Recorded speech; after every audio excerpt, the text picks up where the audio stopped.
Assalamualaikum warahmatullahi wabarakatuh. Saudara-saudaraku yang saya cintai, saya banggakan. Sebelumnya mari kita simak dulu berita berikut ini.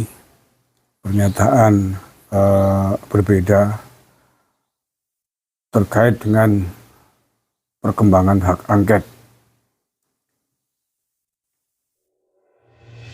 Pengembosan angket. Oh ya, pasti dinamikanya akan berjalan terus-menerus. Maka kalau seperti Pak Mahfud juga bilang tadi, biarkan aja dinamika yang terjadi di parlemen. Belum ada pergerakan. Bapak, karena ini Ketua DPR Puan Maharani tegaskan tidak ada instruksi ke fraksi PDIP soal hak angket. Puan menyebut hingga saat ini belum ada hak angket yang bergulir di DPR. Belum ada pergerakan. Bapak, karena ini di partai politik di koalisi perubahan tinggal menunggu sikap PDIP ini, Bapak. PDIP sendiri bagaimana sih, Bapak? Ya, PDI Perjuangan kan tentu saja berharap bahwa ini harus dilakukan untuk ada aturannya di MD3 dan tata tertib. Jadi kalau kemudian harus diusulkan minimal itu oleh 2 fraksi, ini ada kemudian oleh 25 orang. Kalau kemudian itu memang sudah ada pimpinan, tentu saja akan menunggu bagaimana. Sampai sekarang kan belum ada. Jadi ya kita lihat yang paling tidak itu kalau memang itu merupakan hak anggota DPR yang terbaik untuk dilakukan bagi bangsa ya boleh saja, tapi kan belum ada. Jadi kita lihat dulu gimana di lapangan. Internal partai memang ada perintah langsung dari sebenarnya. Masih menunggu perkembangan. Terima kasih, Mbak. Sebelumnya, Capres 03 Ganjar Pranowo menilai hak angket adalah cara terbaik untuk mengusut kecurangan pemilu 2024. Saya sebenarnya simpel aja. Angket itu adalah cara terbaik ketika kemudian hari ini kondisi pemilunya seperti ini. Kan ada cerita Sirekap, kan ada cerita server di Singapura.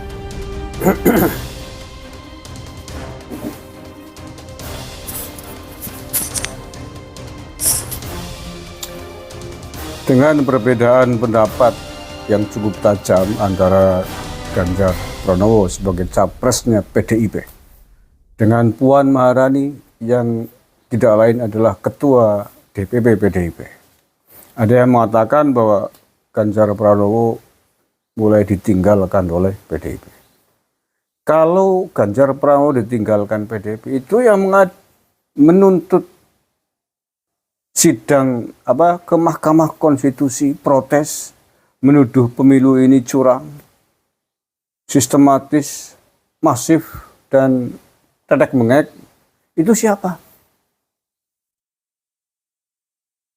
PDIP atau bukan? Ganjar Mahfud itu capres PDIP apa capres independen? Ya, coba dijawab itu. Jadi tidak mungkin lah. Tidak mungkin bahwa Ganjar Mahfud ini ditinggalkan oleh PDIP. Loh, mereka itu ibarat pemain, duta kok. Utusan. Calon jagonya dari PDIP. Jadi kalau kemudian ada yang mengatakan Ganjar Mahfud ditinggalkan oleh PDIP dalam konteks hak angket dan kemudian mengadukan ke Mahkamah Konstitusi, menurut saya itu bullshit. Itu hanya sandiwara saja. Sandiwara radio usang.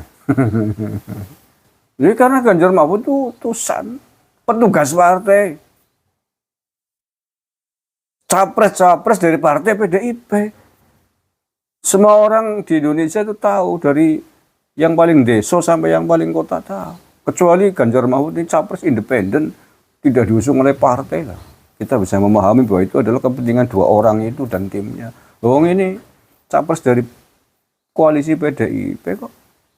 Mau meninggalkan gimana? Lah kalau nanti misalkan gugatannya dikabulkan, kan Ganjar Mahfud dan juga Anies Baswedan kan menggugat agar pemilu diulang.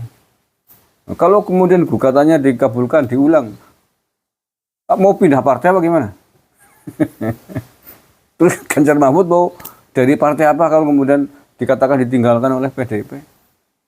Yang bener aja lah, jangan bodohi rakyat lah. Dia main. Kalian sedang bermain politik, sedang bersandiwara politik, sedang menipu mata perhatian publik kan begitu. Lah ini calonnya dilepaskan, babyak, orang genah, partainya berpura-pura bijak di belakang, ya gak apa-apaan. Ya. Emang Ganjar Mahfud itu bukan tangan partai, mereka itu tangan partai kok, kepentingan partai kok. Siapa yang mau dibohongin begitu? Ya kalaupun kemudian Puan seolah-olah bersikap bijak, mengatakan tidak ada instruksi untuk PDIP di tanggal angket. Itu saya kira sedang sebuah manuver politik untuk menyelamatkan partainya. Menyelamatkan partainya di satu sisi, di sisi lain juga tetap ingin ngobrak-ngabrik atas kekecewaan hasil Pilpres kemarin. Buktinya apa? Buktinya Ganjar Mahfud dilepaskan, dibiarkan untuk terus mengharu biru atmosfer politik di tanah air. Ya, hak angket gagal, kemudian sidang Mahkamah Konstitusi dengan tuduhan curang dan lain sebagainya, Pak Presiden Jokowi yang terus dihajar habis-habisan, dianggap sebagai ikut campur, cawe-cawe, tidak netral dan lain sebagainya. Beberapa menterinya juga dituduh begitu. Ya itu kan tidak mungkin, tidak bisa kita katakan sebagai suaranya pribadi pasangan Ganjar Mahfud. Itu adalah suara kolektif tim 03, otomatis plus partainya yang mengusung ya, maksudnya kan timnya PDIP. Jadi tidak usah berpura-pura cantik, berpura-pura manis. Satu sisi merusak kepercayaan publik, mengaduk-aduk emosi publik, di sisi lain seolah-olah ingin tampil bijaksana. Gentle aja, yang gentle aja. Kalau mau menerima hasil Pilpres, sudah katakan aja nerima. Tapi bahwa PDIP akan berkoalisi, misal akan oposisi nggak apa-apa. Tapi gentle, oposisi yang gentle, bukan oposisi pecundang. Atau kalau mau gabung sekalian ya nggak apa-apa. Gabung dengan koalisinya Pak Prabowo sebagai pemenang Pilpres, katakan aja, nggak usah kakek sengek begitu. Dah, kita menerima kekalahan, kita akan gabung membangun bangsa ini, meneruskan programnya Pak Jokowi. Kita tidak perlu melakukan apa itu hak angket, apa itu tuntutan Mahkamah Konstitusi menuduh pemilu curang. Itu baru gentle. Tapi kalau kemudian sikapnya mendua, bahkan kemudian terus-terusan mengatakan Pilpres kemarin sesungguhnya tidak sah, sesungguhnya Capres 02, 03 itu harusnya 0 gitu.